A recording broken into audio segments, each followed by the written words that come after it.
Today on Locked On Canadiens, these four Montreal Canadiens are close to milestones. I'll tell you who they are and how realistic it is that they hit them.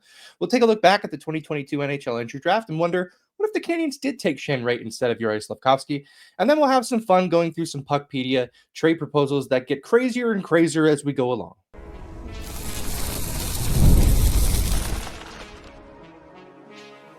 You are Locked On Canadiens, your daily podcast on the Montreal Canadiens. Part of the Locked On Podcast Network, your team every day. Hello, everyone, and welcome into episode 1357 of Locked On Canadiens. Thank you for making us your first listen of the day and for subscribing wherever you get your podcast. Doing that supports us here on the show and ensures you do not miss an episode. Today's episode is brought to you by Monarch Money. Take control of your finances with Monarch Money. Use code LOCKEDONNHL at monarchmoney.com for 50% off your first year. My name is Ian Boisvert, also known as That Maybe It's Ian. I'm still not joined yet by the wonderful Laura Saba, also known as the Actor Stick. She is on her way from wherever she is to coming back to this show. She'll be here eventually, but for now, you're riding solo with me once again. We've got some fun stuff for you today. This is sort of a peak summer show in that we're sort of in between news cycles for the Canadiens. There's not a lot happening. So unfortunately, or maybe fortunately, you end up with the things that have been kicking around like loose stones in my head. And that is, we'll start with some milestones, which Canadiens are close to some fun ones coming into next season, and how realistic they are to hitting them. I really want to take a look back at what it would have been like had Montreal taken Shane Wright instead of Juraj Slafkovsky. We're not going to relitigate the pick. It's just a fun exercise to see how different this team would look at this point.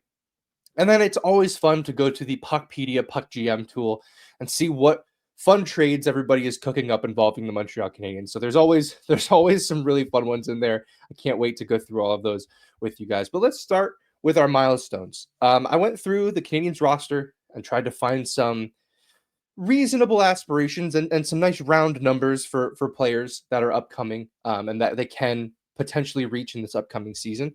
So let's start there. I want to start with Brendan Gallagher because it is the most impressive number of the bunch.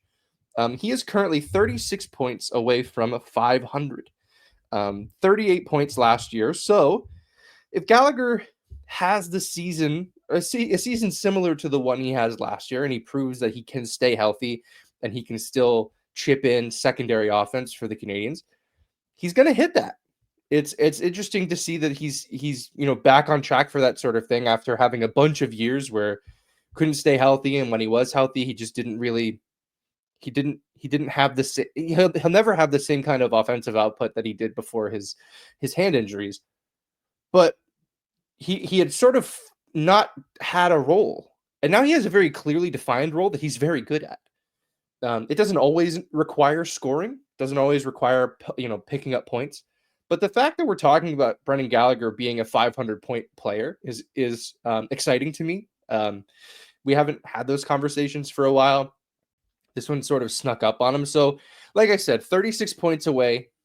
He had 38 this last year. So even if he just has a season like he did last year, in April, we're talking about him passing that milestone. If not this year, I feel like it's pretty certain that it would happen the following season. Again, assuming health, which for Gallagher, last year was his first truly healthy, fully healthy season in a long time. Hoping he can maintain that. If he doesn't, he's going to need to pick up a bunch of points, elsewhere. And what I found interesting about this last season for Brendan Gallagher is that the first half of the year, he was shooting at like a 30 goal pace. Like he was all the way back. We weren't wondering is this guy fully cooked? Like he proved to us that he could score again and he could pick up points. It'll be interesting to see what kind of role the absence of a Christian Dvorak plays in this. Can he gel with? It's probably going to be Joe Veleno or Jake Evans. It's going to be one of those guys playing between him and Josh Anderson. Can he gel with that guy quickly enough to start picking up points and continuing that role of just being a really annoying in the forecheck, and sort of just dominating in a bottom six sense. I think that's first and foremost what's important to Brendan Gallagher. But as they get closer, his teammates are going to want to get him over the hump and get him over 500. That's the kind of guy that Brendan Gallagher is. So that's one to watch. We've got three more here. Mike Matheson, Magic Mike in this instance, he's 35 points away from 300. He only had 31 points this last year, which is way down from the season before where he was, I believe, in the 60s. If his role is still as defensive as it was this following year, I don't know that he hits 300 points this year with 300 total points, 31 points for 35 for Montreal, rather. 31 was last year. And I the only counter I have to that is he's entering a contract year, and players have a habit of seeing the contract year ahead of them, and whether or not it's intentional or otherwise, to try to pick up a little more offense. Remember contract year Dale Weiss? That guy was unbelievable. He got Montreal Phil Deneau. So like, if he goes full contract year, Mike Matheson, maybe. But you also have to consider these were 31 points that he picked up where the first 20% of the season he was on power play 1, and then he was on power play 2. And this upcoming season, he probably isn't on either of those units. You got to think that Noah Dobson is getting power play 2, and you're not removing Lane Hudson from power play 1. So it'll be interesting to see where he's able to find this offense if he can. But as of right now, looking at it, 35 points might as well be 70. Like I think the role that he's going to play will make it difficult for him to hit that. And again, that's if he even starts the season in Montreal. It's not out of the realm of possibility that they trade him. But, given that he's entering a contract year, the Canadiens can sort of treat him as an own rental and then, let him walk at the end of the year. I think that that's probably most likely. He needs 35 points. I don't know that that's going to be realistic for him. Let's move on. Let's look in net for this next one. Sam Montembo. He's 20 wins away from 100 in his NHL career. Assuming health, which again in hockey you can never really truly do, but assuming health, he gets this. He gets this easily. He's coming off of a 31 win season. Before that, though, he had never topped 20 wins in a season, Sam Montembo. So that one, to me, again, if he's healthy, he walks to that. It's not really a problem. The other one that I want to talk about with Montembo, and then we have one more following that, but the other one with Montembo is that I think it's more interesting to see if he can get to 100 wins as a Montreal Canadien. Right now, he's at 71. He would need 29. Like I said, he had 31 last year, and statistically, his best season as an NHLer. So it's right there for him to take and to get 100 wins, not only as an NHLer, but in that sweater, which I think matters a great deal to him.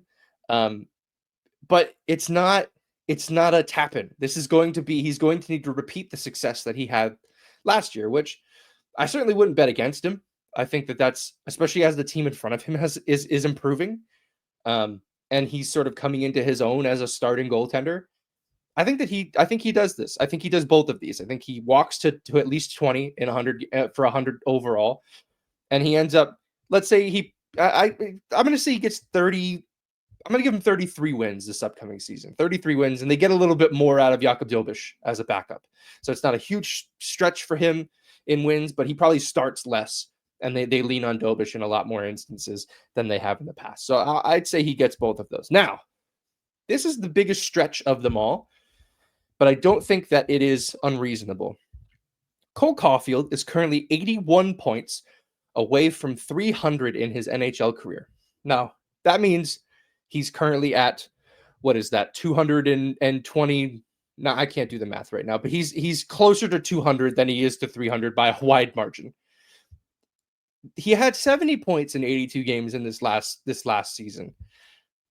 To say he would do this is to not only think that Cole Caulfield is going to take a step and improve in his play, but it's also to say that Nick Suzuki is not taking a step back and probably improves a slight bit, but also that Juraj Slafkovsky takes that step and isn't just second half Slav, and that he's a full season NHL point producer on a top line.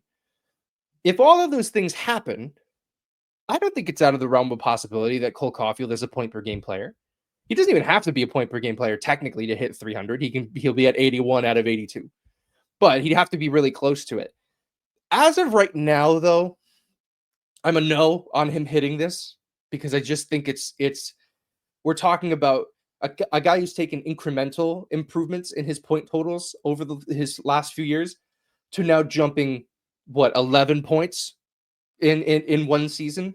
It's not impossible, especially with maybe Demidov feeding him on the power play, but it is quite difficult. This one for me is a no as of right now, but let's talk in late November and see if he's made any significant progress in that department. And we'll see if that milestone is realistic, if he can hit 300 points as an NHLer before the end of the season. It'd be a really cool accomplishment. I have a hard time thinking he takes that big of a leap in points, just given how perfectly everything would have to go for that to happen. So we'll see how those play out. We'll be following them along this year. It's nice to have some fun milestones instead of the ones that I followed in the past, like Brendan Gallagher having the most goals and losses as a Montreal Canadian. It's nice to have these ones instead. So we'll stick to these. We'll keep you updated on them as the season goes along, and we'll leave that there. When we come back, we're taking a look back again at the 2022 draft and trying to figure out what the Canadiens might look like now had they gone with Shane Wright instead of Juraj Slafkovsky. And we'll get into all that in just a second here on Locked On Canadiens.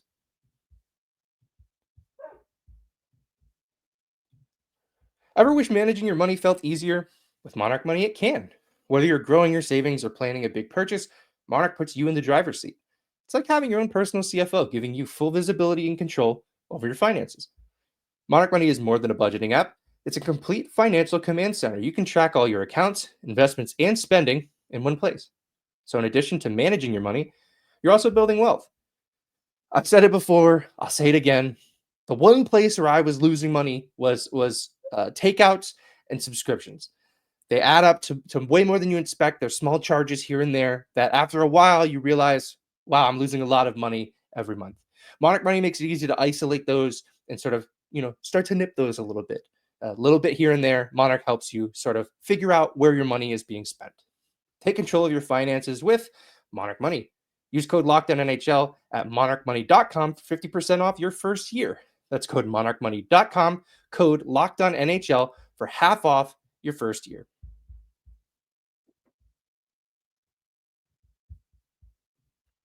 All right, we are back. By the way, I don't have the photos in front of. Oh, yes, I do. They're right here. Our contest is still ongoing. We're giving away these signed photos of Josh Anderson and Arbor Xhekaj. We're giving them away as a YouTube subscriber giveaway. So make sure you're subscribed on YouTube. Put contest entry in the comments below any of our videos. You just have to do it once, and you'll be entered for both of them. We're getting close to the first one. The Josh Anderson one is being given away at 4,500. As of my last check earlier today, we're 15 subscribers short. So we're getting very, very close. So make sure you're subscribed. Make sure you write contest entry. We're recording all the names. And once we hit 4,500, we'll give away that Josh Anderson photo. Once we hit 5,000, we're giving away that Arbor Xhekaj photo. Take away my stuff. I need you to take it away from me. All right. We're going to look back here at the 2022 NHL Draft. It was the first really big moment for this front office, for this core of this team. We all had thought and at the time hoped that they were going to walk up on stage and select Shane Wright in front of a packed Bell Center. And, there were people who already had Canadian Shane Wright jerseys, which I wonder what they're doing with those now. If you have a Canadian Shane Wright jersey from before they were drafted, please reach out to us. I have questions that I'd like to ask you, but we're not talking about that. We're talking about what happened on draft day. And I got to thinking about how the chain of events of that draft unfolded and how it really shaped, how the Canadiens ended up needing to build their team and some of the things that they still have to do today. Let's say that the draft goes as predicted. Montreal walks up there and they say from the Kingston Frontenacs, Shane Wright, and everybody gets super happy. And, Shane Wright walks up there and he doesn't have to do the stare down of the Canadiens front office as he walks up there. The Devils probably walk up next and take Juraj Slafkovsky. They didn't want a center. They had enough centers in Hughes and Hischier. If they were to take Shane Wright, it would have been superfluous. They didn't need him.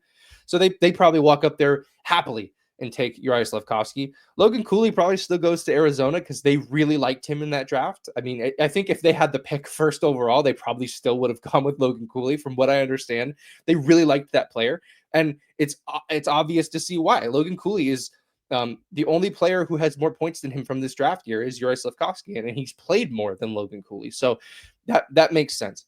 And Seattle probably ends up with Simon Nemec. They don't get the center, but they get another position of value in a right shot D. Hey, picking 4th overall, that's pretty good.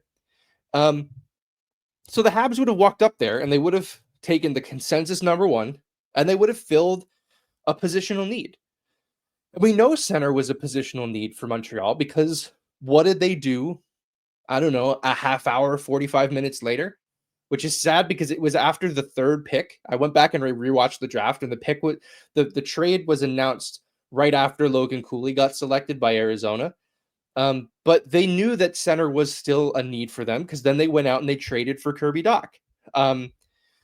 You have to think that 3-team deal was cooked before the Canadiens, made the pick for Juraj Slafkovsky. They probably didn't announce it right away because they didn't want to tip their hand and tell everybody, hey, we're taking the winger. That's why we're trading for a center. But the Canadiens only pulled the trigger on that once they knew we didn't get the center. And I remember sitting here and watching the draft and going, okay, you didn't take the center. You have to go find a center somewhere. And sure enough, they do. They go and they get Kirby Dach in that deal. I wonder if they take Shane Wright, they're probably not making that trade for Kirby Dach. No, there's no need to. That he becomes, again, you're looking at down the line organizationally, Suzuki, Wright, and Dach all down the middle, all right-hand shots too, which we know now is sort of a problem that this team has. We were not thinking about it then, but that is undoubtedly something that the Canadiens are considering whenever they're looking at centers, is can we find one that's left-handed? So because of that, not that need for not needing, that no longer need for center, they probably don't go get Kirby Dach. Is Alexander Romanov still a Hab? I think that if the Islanders were still willing to trade pick 13 for Romanov and a 4th, I think Romanov's gone either way.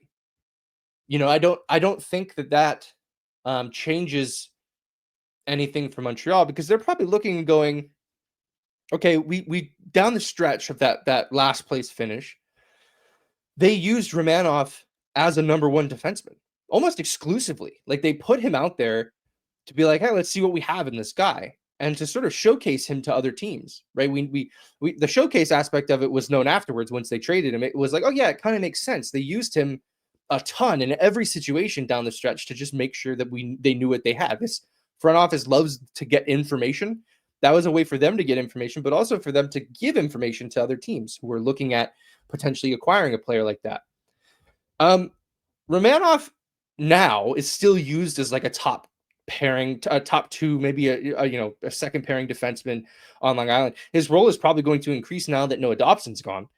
But I don't think that Romanov is truly that kind of player. He's a minute muncher in every sense, in that he plays a lot, but not much good happens while he's on the ice. I was looking into his numbers with the Islanders this last season, and of course, the Islanders weren't very good, but him being a top pairing defenseman is one of the reasons I think they were not very good. They have a 44.2% expected goals with him on the ice, and with him off the ice, it jumps up, to 51.8%.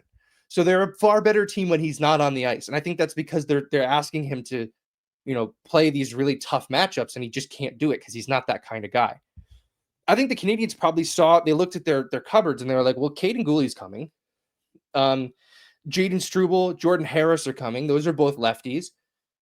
And this guy named Arbor Xhekaj just had a really incredible, run in the playoffs in the OHL. Not to say that they penciled, Arbor Xhekaj in as an NHLer immediately, but they probably looked at their left side and went, we're not really, we can deal from a position of strength here and deal Alexander Romanov. I think even if they're not trading for Dach, they're probably still making a move like that. So Dach isn't here. Romanov may or may not still be here, but I think looking at this from a post-draft team building perspective is also still interesting. The Canadiens, even with Shane Wright jumping into the NHL right away, which he did not do in Seattle, they kept him away from the NHL for some time. But even if he does jump in right away, the Canadiens are probably still really bad. right? Where Reinbacher and Demidov are probably not in jeopardy of going elsewhere. They're probably still Montreal Canadiens. The only way they go elsewhere is if Montreal finishes higher and somehow, manages to pick another player. But even in those situations, I think they would have still gone with those two guys. I think the reason that they pick Slafkovsky instead of Wright, though, is still true today. The reason they pick Slafkovsky instead of Wright is not that Slafkovsky on draft day was the better player, because we didn't think that was true. But Slafkovsky comes with an X factor. It's the playmaking, it's the soft skills in a big man's body, right? He's a massive frame. He's going to be a great NHLer. It's going to take time, but he has that factor that Shane Wright didn't have. Shane Wright is a center with a good shot. There are a lot of players like that. When you're picking 1-1, right, you need to find something that you will not be able to get elsewhere. And I think that that's where this becomes, in retrospect, an easy decision for the Canadiens.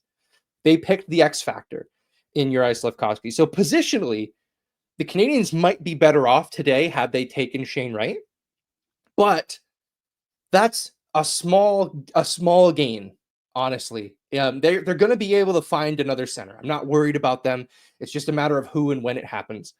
But they won't have that guy that has an X factor like Juraj Slafkovsky. They won't be able. It is every team is looking for a player like this, which is why Montreal had to make a move for him at the first overall pick in the year that they did. So let me know if I missed anything on this, that if there are other considerations that you guys look back on and you say, hey, this probably goes differently too, let us know in the comments. I want to hear some other thoughts and hear what you guys are thinking about how things have transpired since then. Am I right about this assessment? Should the Canadiens still have taken Shane Wright? I can't find myself to come to that conclusion after doing this little deep dive, but let me know what you think down below. All right, we'll leave the 2022 draft there. When we come back, we're going back to Puckpedia. We're going back to the Puck GM tool, and that's to break down some very funny and somewhat serious trades that the Canadiens might make over the next few weeks. And we'll get into that in just a minute on Locked On Canadiens.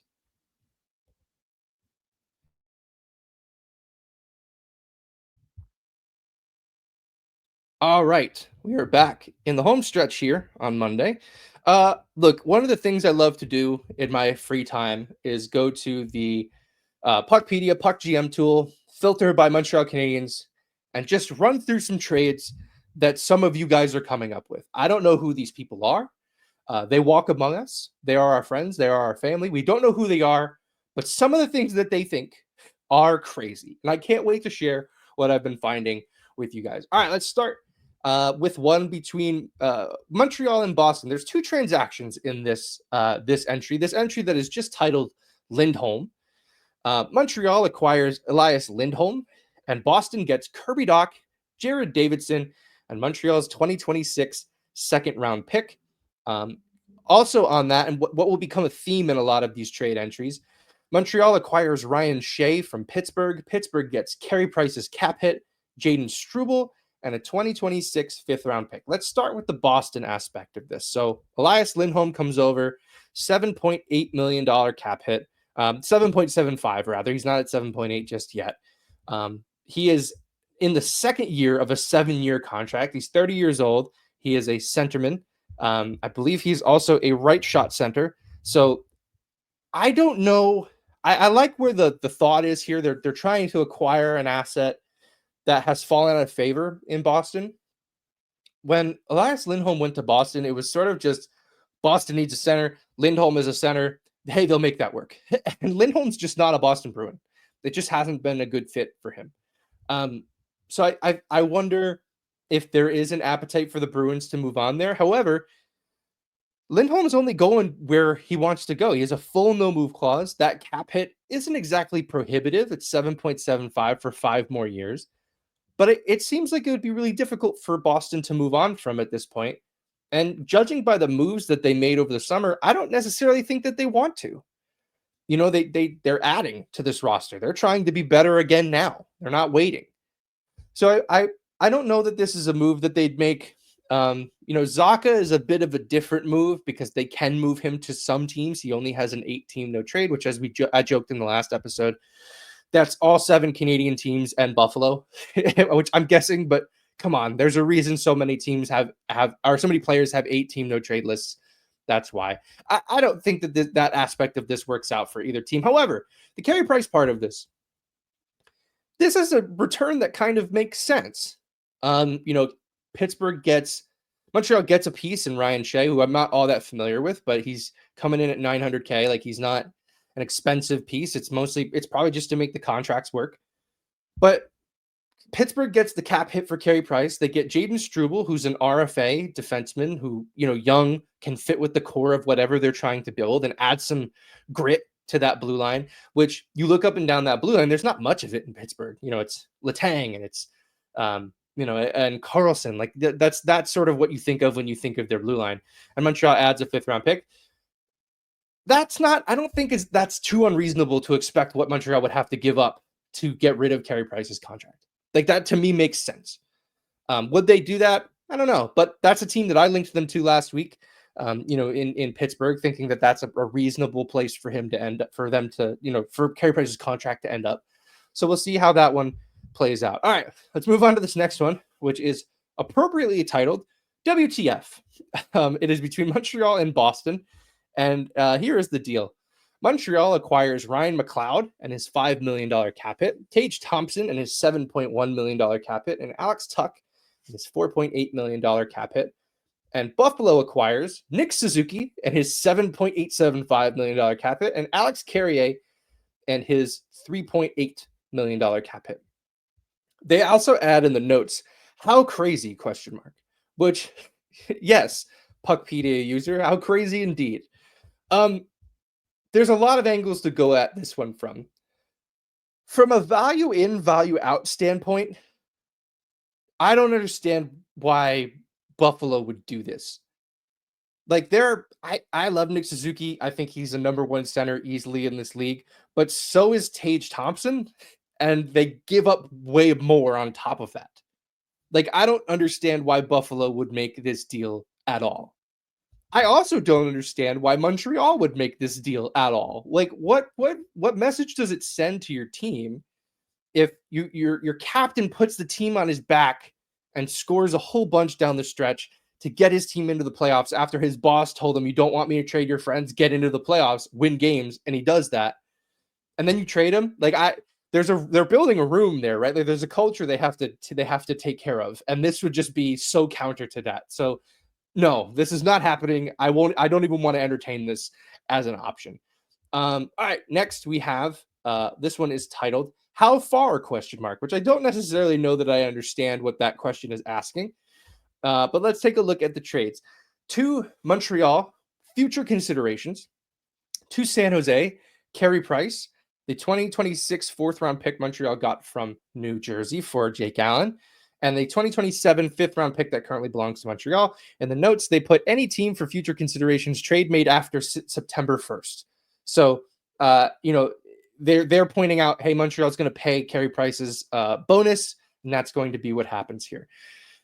I don't think that that's bad value at all for that pick, for getting, rid of that cap hit. I think that's fine. The second part of this is where I will take umbrage with. Montreal acquires Pavel Zacha, and Boston gets Owen Beck, Bogdan Konushkov signing rights, 2026 first, Columbus's 2026 second, and Carolina's 2026 seventh. That is entirely too much for that player. I like Pavel Zacha. I like the fit for him, as a short-term second line center in Montreal. Come on, that's crazy. Like, that's way too much to be giving up for that kind of player. And there's no reason to believe that Boston would even be able to get that kind of deal from anybody for that player. I don't think that that's reasonable at all. All right. This next one is called Als. I'm not exactly sure why, but let's get into it. The first trade here, let's stick with the Carey Price aspect of this first. Montreal, future considerations. Chicago gets Carey Price's cap hit, the 2026 second round pick, and the 2026 4th round pick. Again, that's not terrible. I like the San Jose one a bit more in that, it's only a 4th and a 5th. I think that maybe that's the second is a bit high, especially, given that it's Montreal's second in 26. I'm not a big fan of that. You can probably get it, for less. But again, if that's the price that it's going to take in September, we'll just have to live with that. The second aspect of this is a Mason McTavish trade. Montreal gets Mason McTavish as an RFA. Anaheim gets Mike Matheson and a 2026 first-round pick. If Montreal manages to do this, we are putting up a statue of Kent Hughes immediately. And not only that, but within this, they've also signed Lane Hutson to an 8-year, $9 million extension, which, again, if you manage to do that as Kent Hughes, holy cow, that's incredible. You should, again, second statue just for that. And then Mason McTavish signs for 6 years, $7 million. So there's a lot going on here. I think the main thing that I would mention is that Mason McTavish is going to cost more than Mike Matheson in a first-round pick. I just don't think that that's going to happen if you're that player, or if you're any team acquiring Mason McTavish. So we'll leave that one there. All right, the last one here I have a lot of questions about. It's just called Blood. And Montreal is acquiring Matty Beniers from Seattle in exchange for Joshua Waugh, Kirby Dach, a 2026 second that belongs to Columbus, and a 2027 second that belongs to Montreal. Simultaneously, Montreal is trading Mike Matheson and getting Detroit's 2026 second and 2026 fifth. Seattle is not trading Matty Beniers. I cannot find myself to believe that there's a reality where they trade that player at all, let alone for this package. Joshua Waugh, Kirby Dach, Columbus's second round pick in 26 and a second round pick in 27. That is their franchise number one center, ideally, in Matty Beniers. He's 22 years old, making just over $7 million as the cap is about to start going up. Makes no sense. I think this is one that's left on this cutting room floor. However, Montreal trading Mike Matheson to Detroit and getting a second and a fifth, while it's not great value for Montreal, you'd hope that they could get more. That might be what ends up happening if you're going to trade a player like that. Because you're trading a player who's at a low right now in his NHL career, at least from an offensive point production, which is what he's known for. Montreal tried to make him into a defensive stalwart. But I also think that that's a player that Steve Yzerman would go after thinking, see, I fixed it. And then it doesn't work. We know that because he tried it with Jeff Petrie. It was the second Jeff Petrie trade that Kent Hughes made. So, there's reasons to believe that might be what ends up happening with Mike Matheson, that kind of deal. But the Matty Beniers part of that is wild. I don't expect them to trade Matty Beniers at all, let alone a package like that. If you happen to post on this website and you would like us to talk about your trade, send it to us. Send us a link. We'll talk about it on the show. We'll try to be nice, but also try to be realistic, or otherwise we'll have to be honest about it. So let us know. I really enjoy doing this. I really like what people have cooking out there. It's very much peak summer NHL content where people are just out here trying stuff. So keep trying stuff. It's a lot of fun. All right, we're wrapping up. Let's do our trivia and then head out of here. Last week's question was, how many points would Ivan Demidov need next season to break the Habs rookie scoring record? Well, it's currently tied between two players, Shell Dahlin and Mats Naslund. Both of them had 71 points in their rookie season. So, of course, Ivan Demidov would need 72 to stand alone there. The answer was given to us correctly by Super Rain, Nabil Bayouya, User Super F, Jason Lib, Jeff Harple, and Mark Couturier. Thanks for playing, you guys. You all got it right. He would need 72. I wonder if he does it. I don't think it's unreasonable to think that he would get it done if he's playing top six role and he's playing number one power play, but we'll have to see how it plays out. One of the fun things to track this season. All right. Today's question. We talked a lot about Alexander Romanov in this one, probably more than I expected to, honestly, but you looking back at that, it was kind of a big point of the 2022 draft day trades that happened. Alex Romanov scored 4 regular season goals with Montreal. What did all 4 of those goals have in common? They all have a common element across them. What did they all have in common? If you have the answer to that, put it in the comments down below. Let us know how smart you are, and we'll give you a shout out on the next episode of the show. And that's going to do it for us today on the episode of Locked On Canadiens. Thank you so much for listening and for subscribing wherever you get your podcast. Doing that supports us here on the show and ensures you don't miss an episode. For your second listen, check out the Locked On NHL podcast. There's no off-season, bringing you the daily league-wide stories that matter most, the local coverage you love from Locked On. Find Locked On NHL on YouTube or wherever you listen to your podcast. We are Locked On Canadiens everywhere we are posting things. Blue Sky, Instagram, and TikTok primarily. Follow us on all those locations for some fun content along the summer way. You can find me at Maybe It's Ian. You can find Laura at The Active Stick. Thanks so much for tuning in. We'll see you guys later this week.